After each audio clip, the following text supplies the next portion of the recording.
Պարոն Կարապետյան, այնուամենայնիվ 734,000 գուցե ավելի մարդ ըստ էության, գոնե այս հաշվարկների պայմաններում իշխանությանը ձայն չի տվել։ Եվ կարծում եմ ընդդիմության նպատակը միայն իշխանություն հանուն իշխանության չէր, այլ կանխելու Ալիևյան հակ անթուրքական այն ծրագրերը, որը պատրաստվում է իրականացնել Փաշինյանը, երեք Թուրքիայից արդեն ազգայնական ուժերի ղեկավարը Բաղչելին բառացի ուղիղ արդեն ասաց, որ առանց բաների, երկիմաստությունների բանի, ասում է ուղիղ պետք է ասել Զանգեզուրի միջանցքը դա Թուրանի ճանապարհն է, որով իրենք փորձելու են թուրքական աշխարհը միավորել։ Ադրբեջանից ասում են, որ ՔՊ-ին հաջողության հասնելու համար իր հաջողությունը համարում են, որ սահմանադրությունը փոփոխեն ու արդեն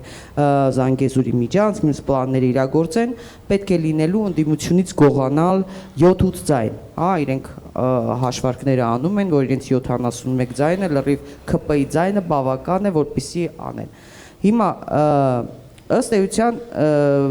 ընդդիմությունը կարևոր խնդիր ունի, որ չփոշիացնի այդ ձայները։ Ես ինչքան հասկացա ձեր նշած ճանապարհային քարտեզից, բայց վերջնական հասկանալի չի։ Մանդատները վերցնելու են, այդ թվում սահմանադրական դատարան են դիմելու, փողոցային պայքար է անելու, ճիշտ հասկացա, թե դեռ մանդատները վերցնելու հարցնել է այսպես դրված, որտեղ 734,000 ձայնը դա լուրջ ձայն է, այսինքն դա այն է, ինչի չհասավ Նիկոլ Փաշինյանը, չէ, ինքը ուզում է սահմանադրական մեծամասնություն։ Հիմա բոլորի սպասումը դա է հստակ։ Ձեր կարծիքով եւ արդյոք այս հարցը արդեն քննարկվել է վերջնական վերցնել, չվերցնել, այդ որ ասում եք միասնական քայլեր անել։ Նայեք, բոլոր դեպքերում նորից եմ կրկնում, Նիկոլ Փաշինյանը չի հաղթել այս ընտրություններում։ Եթե վերցնենք այն ընդդիմադիր ուժերը, ովքեր այսպես ասած վառեցին ժողովրդի քվեները, եթե դա չբաշխվեր քաղաքացիական պայմանագիր ուժը չօգտվեր այդ քվեներից, բոլոր հաշվարկներով երևում է, որ իրենք չեն հաղթել այս ընտրություններում։ Բայց իրենք փորձում են գրանցեն դա որպես հաղթանակ։ Եվ ամենակարևորը իրենք եւ իրենց աջակցող ուժերը սկսեցին զարգացնել այն նարատիվները, որ ընդդիմությունը չպետք է վերցնի մանդատները։ Քանի որ եթե մանդատները ընդդիմությունը չի վերցնում, իրենք ստանում են հնարավորություն միանձնյա կառավարել ազգային ժողովում, բոլորս հասկանում ենք, որ կամ իրենք կօգնեն, կանցնեն այնպիսի ուժեր, ինչպիսին ասենք Արամ Սարգսյանը կամ կան անհասկանալի ուժեր նույնպես, ովքեր կապահովեն իրենց թե սահմանադրական մեծամասնություն, թե ցանկացած քվեարկություն, դրա համար մի կողմում այս խնդիրն է։ Երկրորդ կողմում իշխանության լեգիտիմություն ապահովելու խնդիրն է։ Ես ուզում եմ այդ հարցը քննարկելով ընդդիմադիր բոլոր ուժերի հետ մենք հասկանանք, կվերցնենք մենք մանդատները, չենք վերցնի մանդատները, մենք պայքարելու ենք, քանի որ մենք մեր պետությունը ունենալու է ոչ լեգիտիմ իշխանություն եւ ունենալու է Ադրբեջանի եւ Թուրքիայի ձևավորած մեխանիզմը Հայաստանում, որով տանելու են մեր երկիրը թրկացման եւ կործանման։ Մենք ամեն ինչ անելու ենք, խանգարենք այդ process-ներին։ Ինչ վերաբերվում է մանդատների վերցնելուն, մենք դեռ ժամանակ ունենք, մենք հիմա բողոքել ենք սահմանադրական դատարան, ակտիվ մասնակցելու ենք այդ process-ներին, քանի որ լինելու է բաց քննարկում սահմանադրական դատարանում։ Եվ այդ օրերին այն հանրահավաքը կլինի, որի մասին ես հայտնեցի, սահմանադրական դատարանը պարտավոր է կայացնել ճիշտ որոշում, քանի որ ոչ մեկը չի կասկածում, որ Բարգավաճ Հայաստան կուսակցությունը անցել է 4%-ի շեմը, բայց բոլորիս աչքի առաջ ինչպես իրենք չեղարկեցին ամենը երկու ընտրատարածք եւ այդ հարցին տվեցին ամբողջությամբ ապօրինի լուծում։ Դրա համար հույս ունենք Սահմանադրական դատարանում առաջին հերթին ճիշտ որոշում կայացվի, նոր ընտրություններ եթե պետք է անցկացվի։ Սահմանադրական դատարանից։ Հույսեր ունենք, որպեսզի Սահմանադրական դատարանը կայացնի ճիշտ որոշում։ Դրա համար հիմա հայտարարում եմ այն կուսակցությունները, ովքեր իրոք ցանկություն ունեն, ովքեր իրոք պայքարում են, ովքեր 7 խաղ չեն խաղում Փաշինյանի հետ, մասնակցեն այս process-ներին, բաց, թափանցիկ, մեր ժողովուրդը պետք է տեսնի, որ ուժերը իրոք պայքարում են Փաշինյանի դեմ, որ ուժերը օգնում են Փաշինյանին, բայց խաղում են ընդդիմադիր դիրքերից։ Մենք պետք է դա բացահայտենք մեր ժողովրդի առաջ։ Այս հարցին լրացում անեմ, շատերի մտավախությունը դուք եք լսել այդ մասին, որ ՔՊ-ն կարող է, ինչպես ադրբեջանցիներն էլ ասեն, այդ 7-8 կամ 9 ձայնը անասնագողություն տերմինը մեր քաղաքական միջավայրում արդեն շատ ակտուալ տերմին է, որ կարողանան վերցնել, հա, ընդդիմադիր ուժերից գողանան, մարդագողություն անեն, ինչպես եղավ նախորդ պարլամենտի ժամանակ։ Դրա հետ կապված նույնիսկ ասում են պետք է թուղթ ստորագրեն, նոտարով հաստատեն, հյում հայտարարություն անեն եւ այլն։ Ոնց եք դա կանխելու, սա դրան հավելել։ Եվ երկրորդ հարցը, այս լրացում էր ինձ կներեք, եւ երկրորդ հարցը Նիկոլ Փաշինյանը գինը այս ընտրություններում, այսպես ասած, ճակերտավոր հաղթելու, հա, որ այդ Թրամփով, Մակրոններով, չգիտեմ, Ռուսաստան լինի, Թուրքիա, Ադրբեջան, գինը պարզ է։ Զանգեզուրի միջանցք, հա, Սյունիք, հակառուսականություն, այս ամեն ինչն է։ Գինը դա է։ Հիմա արդեն այդ երկրները իրենից ասում են տղա ջան, ժամանակն է, պիտի վճարես։ Ընդդիմությունը դուք պատրաստ եք այդ գնի տակ մտնել, հա, նրանք, որովհետև դուք ասում եք պիտի դիմենք այդ երկրների ղեկավարներին, դեսպաններին, այդ դեսպանները եկել են, օրինակ ձեզ տեսել։ Ինձ շատ հետաքրքիր է, որովհետև դուք ընդդիմության առաջնորդը կալանավորված եւ կալանքի տակ, տնային կալանքի տակ չէր կարողանում Քարոզ Արշավանցնել։ Եկել է որևէ հատկապես Արևմտյան եւ նաեւ Ռուսաստանի որևէ դեսպան եկել է ձեզ հետ հանդիպի։ Քանի որ մենք նոր ենք ապացուցել, որ մենք գլխավոր ընդդիմադիր ուժ ենք, հույս ունենք դեսպաները դրա վրա լուրջ ուշադրություն դարձնեն։ Եվ մենք ցույց տվեցինք, որ մենք մեծ ուժ ենք։ Մենք նույնիսկ հաղթող ուժ ենք։ Դրա համար ես հույս ունեմ, իրանք դրան շատ ուշադիր կլինեն։ Մինչև հիմա իհարկե ոչ մի հանդիպում չի եղել, բայց ես հույս ունեմ իրենք էլ հիմա կհասկանան ինչ խնդիրների առաջ կանգնեցրեցին իրենք հայ ժողովրդին, քանի որ իրենք էլ իրեն ձևով մասնակցեցին այս ապօրինություններին, դա ոչ միայն արևմտյան երկրների, ես հույս ունեմ նույնիսկ Ռուսաստանի դեսպանն էլ ուշադիր կլինի այս հարցերին, քանի որ բացարձակ ապօրինություններով կատարված ընտրություններ են, նույնիսկ աշխարհի մասշտաբով, ոչ միայն Հայաստանի կամ ՍՆԳ-ի տարածքում։ Այսպիսի ընտրություններ ինձ թվում է ոչ մեկը աշխարհում չի տեսել, երբ ընտրության օրը,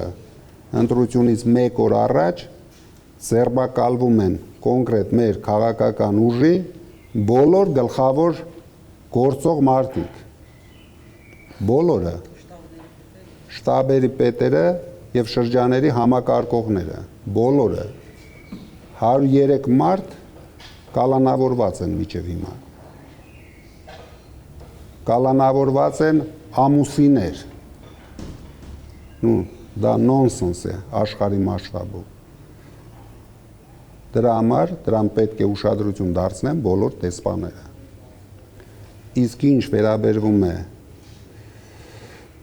Թուրքիայի հայտարարություններին, Ադրբեջանի հայտարարություններին, դա հավատացեք առաջին քայլերն են։ Մենք ամբողջ ընտրաշավի ժամանակ զգուշացնում էինք 300,000 ադրբեջանցիների մասին։ Մենք զգուշացնում էինք Ալիևի հայտարարությունների մասին, Ալիևի վտանգավոր հայտարարությունների մասին։ Եվ մենք շարունակելու ենք զգուշացնենք մեր ժողովրդին սպասվող վտանգների մասին։ Ես ոչ մի կասկած չունեմ, որ Թուրքիան ունի նպատակ, դրա համար ես ասում էի, որ այս ծրագրի մեջ մասնակցում են գորժ գայլերը։ Եվ այդպիսի գորժ գայլեր հաստատ մենք տեսնենք մեր ազգային ժողովում։ Կոնկրետ գորժ գայլերի ներկայացուցիչներին։ Դրա համար մենք հարկ ենք համարում նորից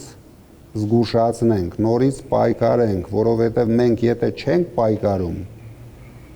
մենք տեսնենք այդ ամեն ինչը մեր կյանքում։ Ինչ կանել իրենց հայտարարություններով փորձեն կարեն մեր վրա այդ ընտրակաշառքները, չգիտեմ, տարբեր ձևերով եռագլուխ կուսակցություն, իրենք տեսան, որ արդեն եռագլուխը չկա, արդեն մենք 500,000 գլուխ ենք, 500,000 գլուխ են արդեն,